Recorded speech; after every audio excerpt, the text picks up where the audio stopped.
Hello again, okay, here in this video. This is sort of a reply video. Well, sort of, you know. I got some things I want to show you here, okay? I want to show you social conditioning, and I want to furtherly show you, well, what it's led to, anyhow. Let me show you some social conditioning. Watch this, and I'll be right back with you. Shanice Bell is suing Lawrence Burke for $4,044 because he reneged on his promise to pay for her prom and birthday party.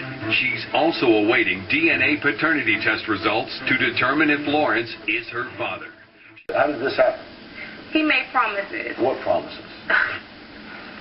A lot of promises. Okay, first it was my 18th birthday party, and he promised me that he was going to pay for my birthday party. He promised me that he was going to pay for everything that was involved with my birthday party. And he told me that I will be leaving out of the parking lot from my party and pulling up in a brand new car.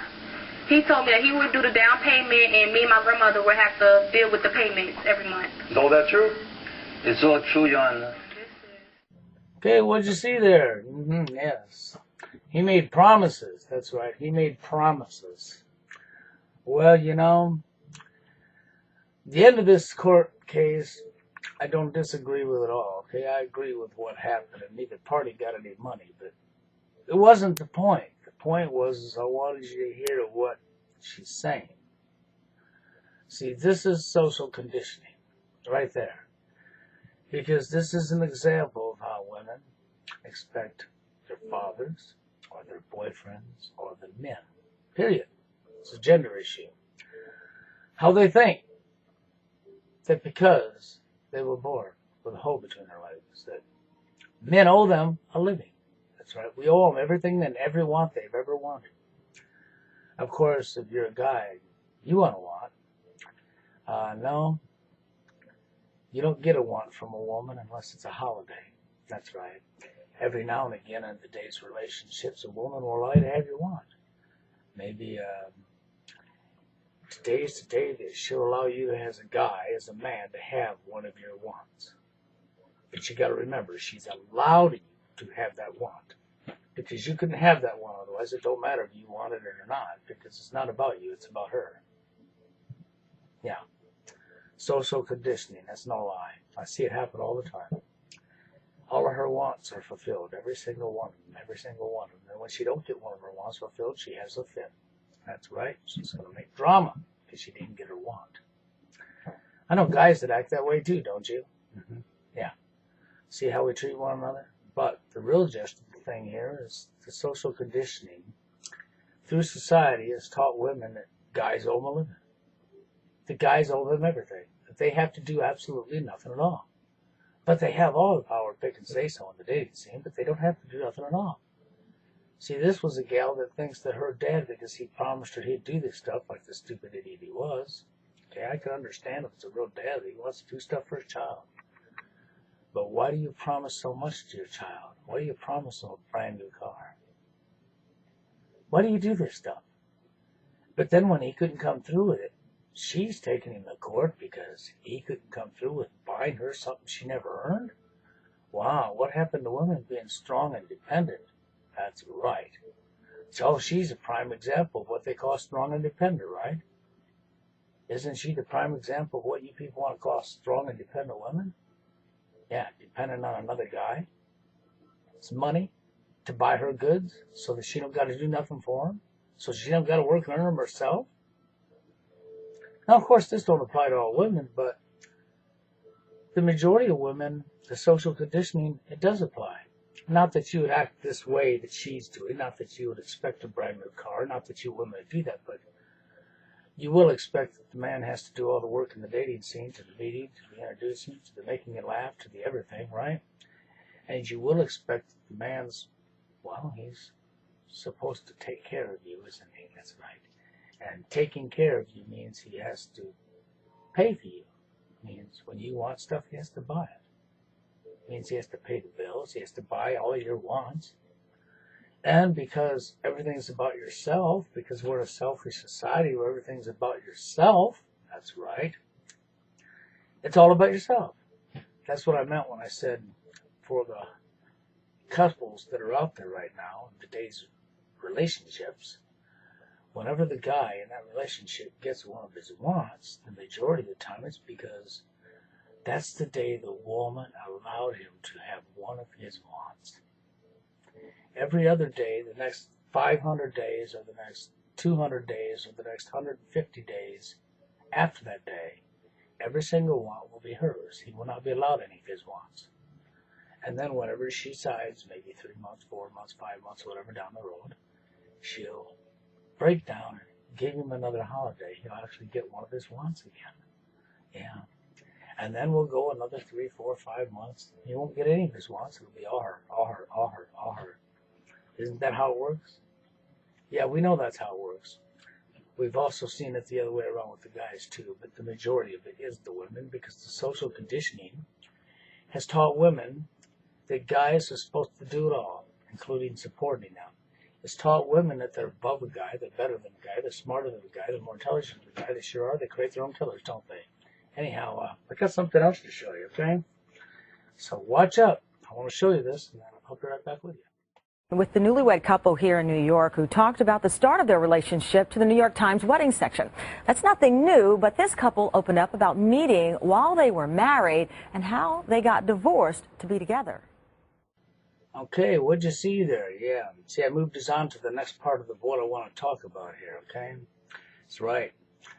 How they met the people they're with now while they were married to somebody else. Isn't that what today's society is about? That's right. So let's watch up on this. They told the New York Times that first the two couples became friends after meeting at their children's school. But soon Riddell and Portillo were in love and decided to leave their spouses. She told the Times, "I will always feel terribly about the pain I caused my ex-husband." He told the paper, "I did a terrible thing as honorably as I could." There you go. See, she's going to tell him that she did a terrible thing and she'll always regret. No, she won't. No, she won't. She didn't love him to begin with. She don't regret hurting him. That's just to make herself look good. But I'm sorry, you already don't look good. You already look like the parasite you are. You didn't give a shit if you hurt the person you say you love, because it's all about your own want. Isn't that what I just told you earlier in this video? It's all about your own want. And the guy, oh, he's just as big a parasite as she is. What did he say?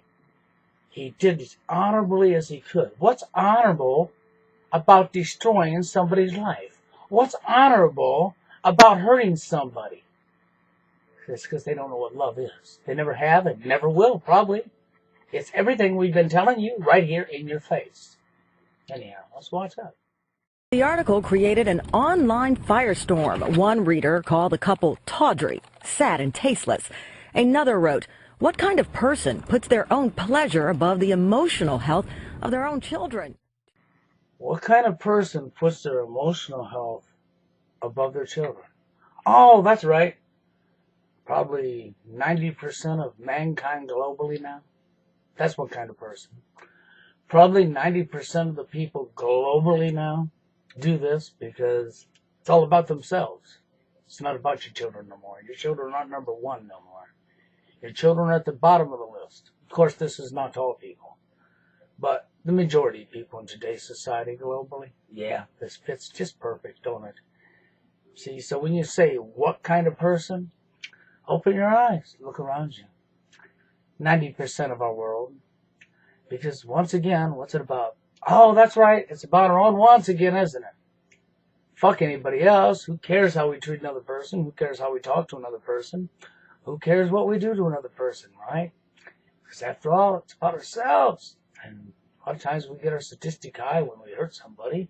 Makes us feel good inside. Makes us feel brave. Makes us feel good. Makes us feel tough. Because we have the ability to lie, manipulate, and hurt another human being. We don't care as long as it don't happen to us. Isn't that right? And then you wonder why it happened again. Let's watch out. And another, they sound like two of the most selfish, egotistical people on the planet. Yes, they sound like the most selfish people on the planet, don't they? Yeah. No, they don't. Open your eyes. Look around you. Isn't that what everybody's about nowadays? Selfishness about yourselves?